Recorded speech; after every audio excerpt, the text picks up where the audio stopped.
You rehearse what you're going to say before you say it, and then after you've said it, you replay it. You go over it again and again, scanning for mistakes, wondering if it came out wrong, wondering if they noticed something in your voice or your face that you didn't mean to show. In meetings, you have the thought, you have the good thought, and you feel it rise up toward your mouth, and then something in your chest closes like a door, so you stay quiet. Or worse, you say a smaller, safer version of what you actually meant, wrapped in so many apologies and disclaimers that by the time it leaves your lips, it barely resembles what was in your mind. And then someone else says it, clearly, simply, and everyone nods, and you sit there, smiling, agreeing, pretending that doesn't sting. You edit text messages 4, 5, 6 times before sending. You leave conversations and sit alone replaying them. You walk into rooms and quietly, automatically, without even deciding to, you calculate who's watching, what they expect, which version of you this situation requires. You have become so skilled at this that most people in your life have no idea you're doing it. They think the person they see is you, and that is the part that keeps you up at night, because you're not sure they're wrong. I know what that costs. Not the big dramatic moments, the daily cost, the slow, quiet exhaustion of managing a performance that never ends. Of being on stage in every conversation, every interaction, every room, you are tired in a way that sleep does not fix, because this tiredness is not in your body, it is in your being. And if you are listening to this right now, if something in what I've said has made your breath catch or your chest tighten, then I want you to stay, not because I have a trick for you, not because I'm going to teach you how to stop caring what people think. You've tried that. It doesn't work. What I want to offer you tonight is something different. I want to show you why it never worked, and I want to tell you a story about a statue that spent 500 years forgetting what it was made of, because I believe that story is yours. Let me take you to Bangkok. The year is 1957. There is a monastery called Wat Trimit, and in this monastery there sits a Buddha statue. It is large, it is old, and it is, by all appearances, completely unremarkable. Made of clay and plaster, it has sat in the same spot for as long as anyone can remember. Monks pray before it, visitors glance at it and move on. Nobody looks twice. It is just a clay Buddha in a city full of them. Now, the monastery is being relocated. The whole building has to move to make room for a new highway, and everything inside must go with it. So a crew arrives to transport the statues, and when they hook their equipment to this particular one and begin to lift, something is immediately wrong. It is far too heavy. Impossibly heavy for a clay statue of its size. They bring in a larger crane. They try again, and as they lift it, a piece of the clay cracks and falls away. One of the workers steps closer. He looks into the crack, and then he stops. He calls the others over. Inside the crack, something is catching the light. Something that has no business being inside a clay statue. They bring a lamp. They chip away a little more of the plaster, carefully now, and what they find beneath it changes everything. The statue is made of solid gold, 5.5 tons of solid gold. One of the largest gold Buddha statues ever created, and it has been sitting in plain sight, disguised as something ordinary, for over 500 years. 500 years. Think about that. Generations of monks lived their entire lives in the presence of this statue, praying before it, cleaning around it, never once suspecting what they were looking at. They worshipped what they believed was clay. They walked past treasure every single day and never knew. Now here is the part of the story most people never hear, and it is the part that matters most. Historians trace the statue back to the 13th or 14th century, and they believe they understand what happened. There was a period when armies were invading the region, looting temples, melting down gold statues for the raw metal. And the monks of that era, the ones who knew what this statue truly was, they made a decision. They covered it. Layer by layer, they packed it in clay and plaster until it looked like every other unremarkable statue in every other unremarkable temple. Something not worth stealing, something not worth a second glance. And it was brilliant. It was an act of extraordinary wisdom. The invaders came. They took what glittered. They walked right past the clay Buddha and moved on. The disguise worked perfectly. The gold survived. But here is what those monks could not have predicted. The invasion ended. Peace returned. And nobody uncovered the gold. Perhaps the monks who applied the clay were killed in the fighting. Perhaps they told someone who forgot. Perhaps they meant to go back and simply never did. Whatever the reason, the knowledge was lost. And for 500 years, the gold sat in darkness, covered, hidden, forgotten. Not destroyed, not stolen, just forgotten. You've felt this, haven't you? Not the story of a statue, the feeling of something valuable inside you that has been covered for so long you've almost stopped believing it's there. Because this story is not really about Bangkok.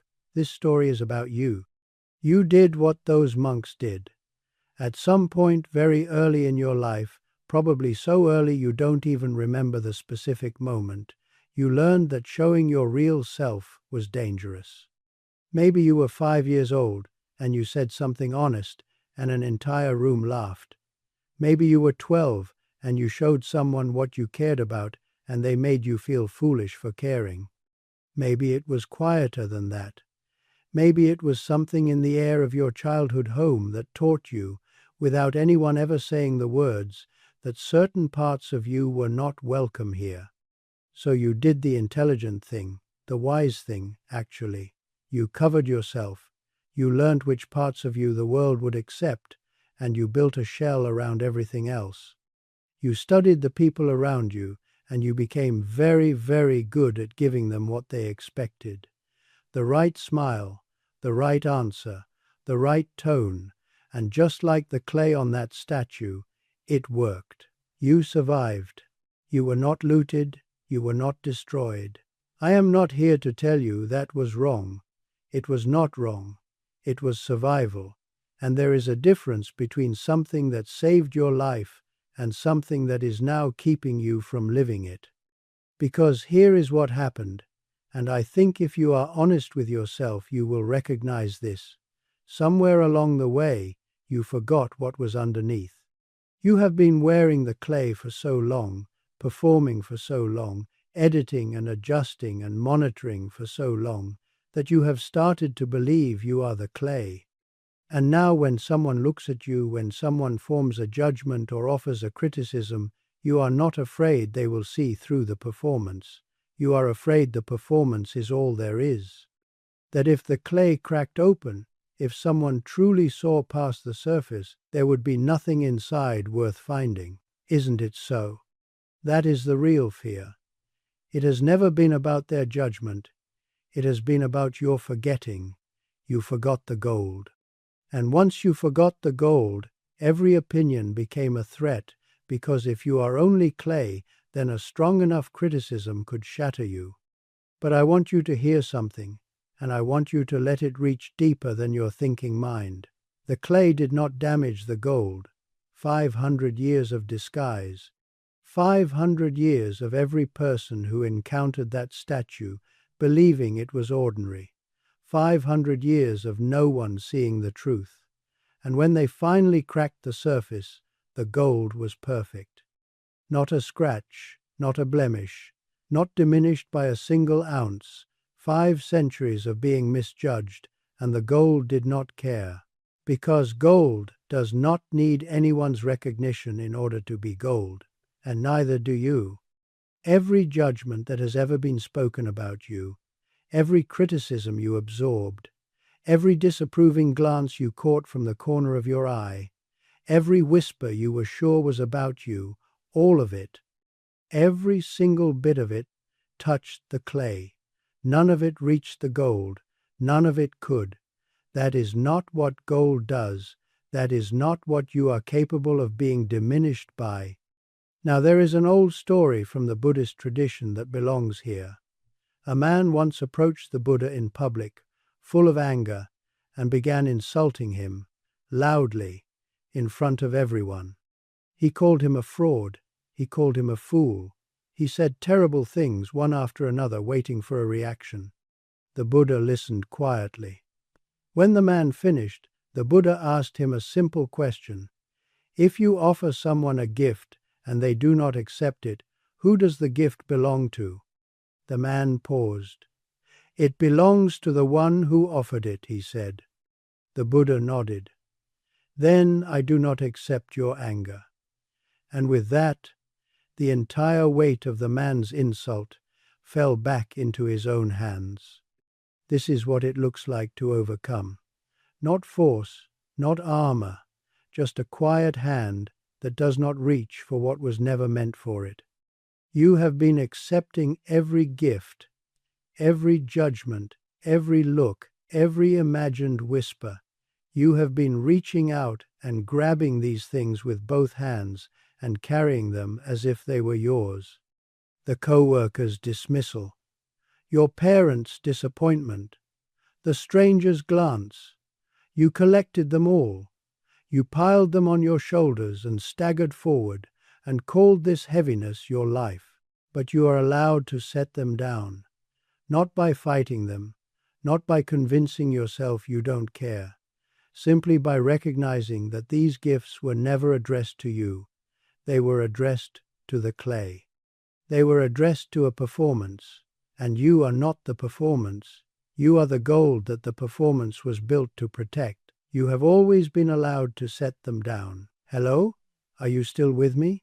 Good, because now I want to take you somewhere deeper. You see, one of the great ancient philosophers, a man who ruled an empire and still could not escape the opinions of others, once wrote that reputation is like smoke. You can see it, you can smell it. But try to hold it, and there is nothing in your hands. Nothing. That is what you have been rearranging your entire life to protect. Smoke. So now you begin to see the shape of this. The fear was never about their power over you. It was about a forgetting so deep you mistook the disguise for your face. But what if you could see past it?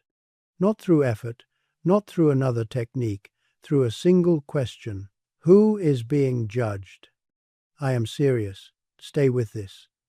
When someone criticizes how you look, they are criticizing a body. But are you the body, or are you the one who lives inside it? When someone mocks something you said, they are mocking words. But are you the words, or are you the one who chose them? When someone rejects your personality, they are rejecting a pattern of behaviors you have learned over a lifetime. But are you the pattern, or are you the awareness that can see the pattern? You keep looking for the one who is being judged, and every time you think you have found them, you realize you are the one looking. You are behind the thing being judged. You are the witness, not the clay. And that witness, that quiet awareness that is listening to me right now, that presence which has been here since the day you were born, it has never been touched by a single opinion, not once, not ever. Does this make sense? You do not need to adopt this as a belief. You do not need to turn it into a philosophy. Just notice, right now, right here, that there is a part of you that is watching your reaction to these words. It is watching the thoughts form. It is watching the doubt. It is watching the hope. And that watcher, that silent one, it has no name for anyone to judge. It has no image to be criticized. It has no reputation to defend. It is just here, aware, untouched, the way it has always been. Every tradition that has ever touched wisdom has pointed to this same thing. The ancient teachers of the East called it your original nature. The Stoic philosophers built their entire system around it, the understanding that what others think of you is their own mental event, occurring in their mind, shaped entirely by their history, and it has almost nothing to do with you. And the contemplative traditions say it most simply: you are not the clouds, you are the sky. The clouds pass through, they always pass through, and the sky has never once been damaged by a storm. Now I imagine you may be sitting with all of this and thinking, yes, this is beautiful, but tomorrow morning I have to walk into a room full of people and I will feel it again. The tightness, the monitoring, the calculation. I know. Awareness does not erase the habits of a lifetime overnight. So let me give you something to carry with you. Not a theory, a practice. The next time you feel the weight of someone's judgment, and you will feel it because you are human, and this is what humans feel, I want you to notice the moment of receiving. There is a space between their expression and your reaction. It may be small, it may last a fraction of a second, but it is there. It exists between every opinion offered and every opinion accepted, and in that tiny gap, you have a choice. You can pick up the gift, or you can let it remain in their hands. You do not need to fight it. You do not need to argue with it or pretend it doesn't exist. You simply let your hands stay at your sides. You can do this. You know that, don't you? And when the clay cracks, when someone sees something you didn't mean to show, when the mask slips and you feel that flood of exposure, I want you to remember the statue. That crack was not damage. That was how the light got in. Every moment you feel vulnerable, every moment the performance falters and something real shows through, that is not a catastrophe. That is the gold becoming visible. That is the best thing that could happen to you. You know, there is something I have noticed about the people we admire most in this world. It is not the polished ones. It is not the ones with the perfect surface who never let anything show. The people who move us, the ones we feel drawn to, the ones we trust, they are the ones who let us see the cracks. They are the ones who stopped pretending, and we do not judge them for it. We love them for it. We are grateful for it, because their cracks give us permission to stop hiding our own. Isn't it so? You have spent years, maybe your whole life, trying to make the clay more convincing, smoother, more polished, a better performance. And you have called this effort overcoming the fear of being judged. But now you can see why it never worked. Every improvement to the mask was another layer of clay, another year of forgetting. You were not solving the problem, you were deepening it. The answer was never a better surface. The answer was always the crack. The answer was always remembering what is underneath. You do not have to do this perfectly. You do not have to rip off the clay in one dramatic gesture. That is not what I am asking. I am asking you to stop adding more. I am asking you to let the cracks happen. I am asking you to trust that what they reveal is not the fragile, embarrassing mess you have been imagining all this time. What they reveal is something so steady, so whole, so quietly luminous that 500 years of forgetting could not dim it. Before you go tonight, I want to leave you with a practice, something small, something you can do right now, or before you sleep, or in a quiet moment tomorrow. Close your eyes. Ask yourself the question we explored together. Who is being judged? Do not look for an answer. That is not the point. Just notice what happens in the space after the question is asked. Notice the pause, the stillness, the way your mind reaches for an answer and finds only awareness. Rest in that, even for 10 seconds. That is enough. That is more than enough. That is the beginning of everything. You are not someone who needs to learn how to be confident. You are not someone who needs thicker skin. You are not someone who needs a better mask.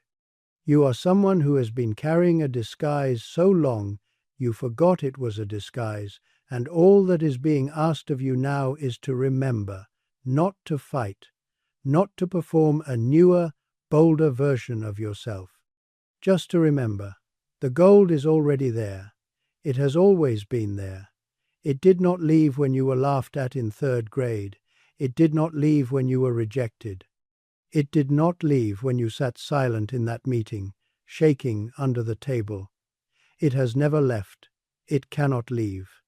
It is what you are. You are not broken. You have never been broken. What you are cannot be broken. You are just covered. And the covering is ready to come off. So let them judge. Let them judge the clay. Let them form their opinions about the surface, the performance, the version of you they think they know. Their opinions will land where they always land, on something that was never really you to begin with. And underneath, untouched, undiminished, patient as it has been for your entire life, the gold remains, waiting. Not waiting for someone else to discover it, waiting for you. Go gently. The gold knows the way. And if these words found you at the right moment, if something in what was said tonight made you feel a little less alone in this, then I want you to leave even a single word below. Not for me. For the next person who arrives here late at night, wondering if they're the only one who feels this way, let them see your words and know they are not alone. That is what gold does when it becomes visible. It gives others permission to shine. May you walk forward from this moment, knowing that you have never been the mask. May you have the courage to let the cracks happen. And may you remember, in every room you enter, in every silence you've been afraid to break, that what you are has never needed anyone's approval to be whole. You are the gold. You have always been the gold.